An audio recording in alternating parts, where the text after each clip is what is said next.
Welcome in, guys. Just updating the garden.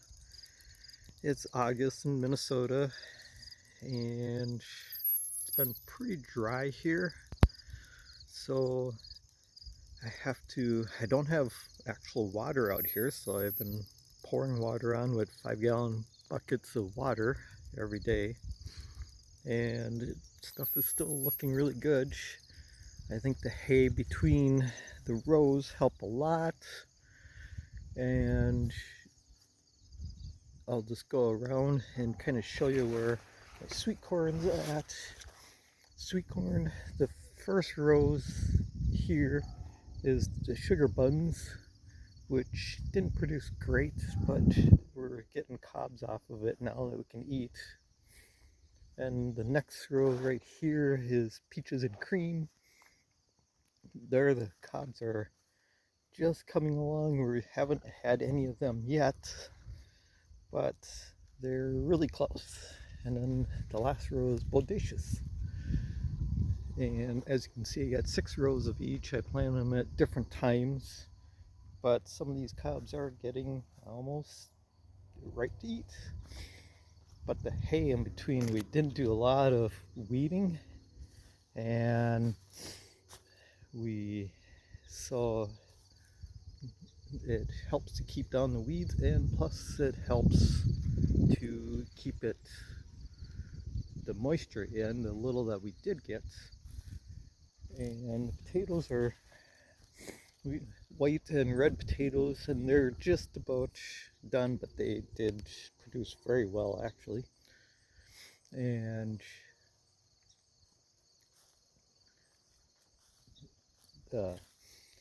this area here is kind of my herbs, and I feel the herbs help to keep some bugs away, and certain things don't like it.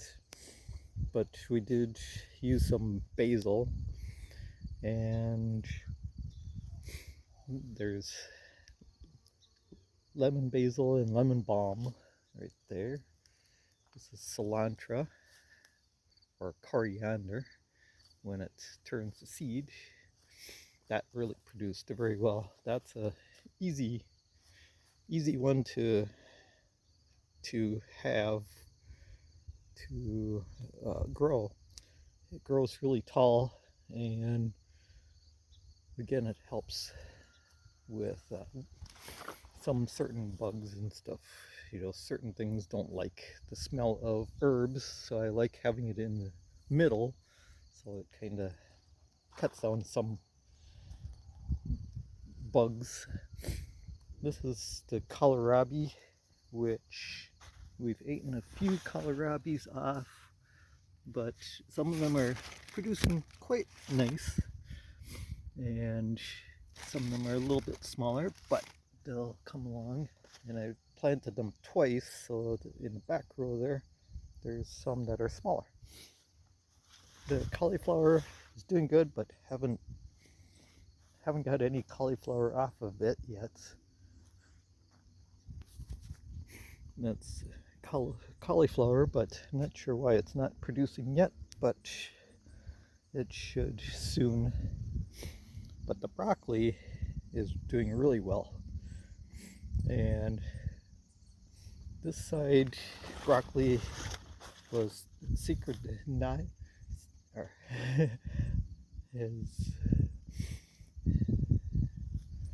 is one, and this is another one. I should really say what kind they are. Maybe the next video I'm going to have the names of both of the broccoli, because they both produced very well. And my onions are doing good. I try to keep all the weeds out of the onions. They need a lot of onions to get big onions. You need a lot of water and no weeds, and they like some fertilizer too. But they're doing pretty good for some of the conditions that they've had. The carrots are doing fine. The spinach is just about done, but that one is not doing the greatest. And here I plant marigolds right in the middle, and they're, again, anything that can keep certain bugs away from attacking other things I feel is a beneficial plant to put in, and it's pretty easy to grow marigolds. This is my Brussels sprouts, which I believe is starting to form some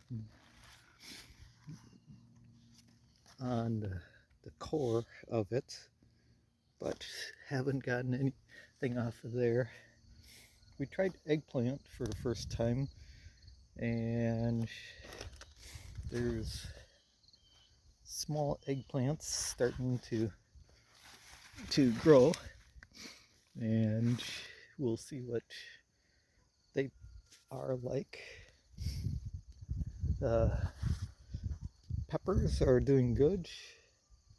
Peppers, we got some peppers starting to come on, and overall the peppers have done very well.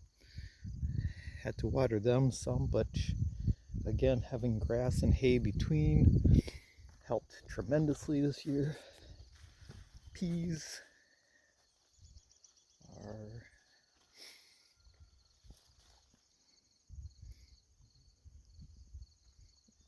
did very well. I got ground cherries, and my beans. I got 4 rows of beans that I planted at different times. That first row is starting to get a little less, but I got the second and third, and then the fourth row is, as you can see, is blooming very well. And the tomatoes are starting to get some ripe ones on. They definitely can use a shot of rain, because we haven't had much. We've had basically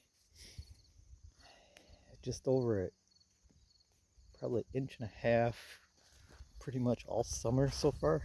So it's something that if you are in certain parts of Minnesota, just didn't get very much rain this year. But we deal with what we got. And got some sunflowers, and this is my watermelons, which are the sugar baby watermelons, so they won't get huge, but they did produce pretty well. My honeydew, some of them are pretty good size, so honeydew is growing pretty well in there. There's a few honeydews on, as you can see, and some of them are very large. And that's honeydew, and I got tried ground peach and mango this year, and they haven't produced much yet there, but I tried it anyway, and it was easy to grow. They don't need much water, because they come from originally produced from a hotter area, so they like the not so much water. And a few of them, when I started them in pots, died out because I watered too much. So I'll make sure everything actually in pots, gotta watch. Sometimes overwatering is worse than not enough water, and I kind of found that out with the peach vine mango. And get some pumpkins growing, and they're turning orange ready, but there's a few big ones in there. Nothing huge, but nice size. And these are some black pumpkins. And I'm gonna try to have the names for a few of these next time. And because some of them are pretty cool and little things to grow if you like. Those are Weeby Littles. I believe that's my Weeby Littles anyway. And this here is Casper pumpkins. They're just meant to stay white. And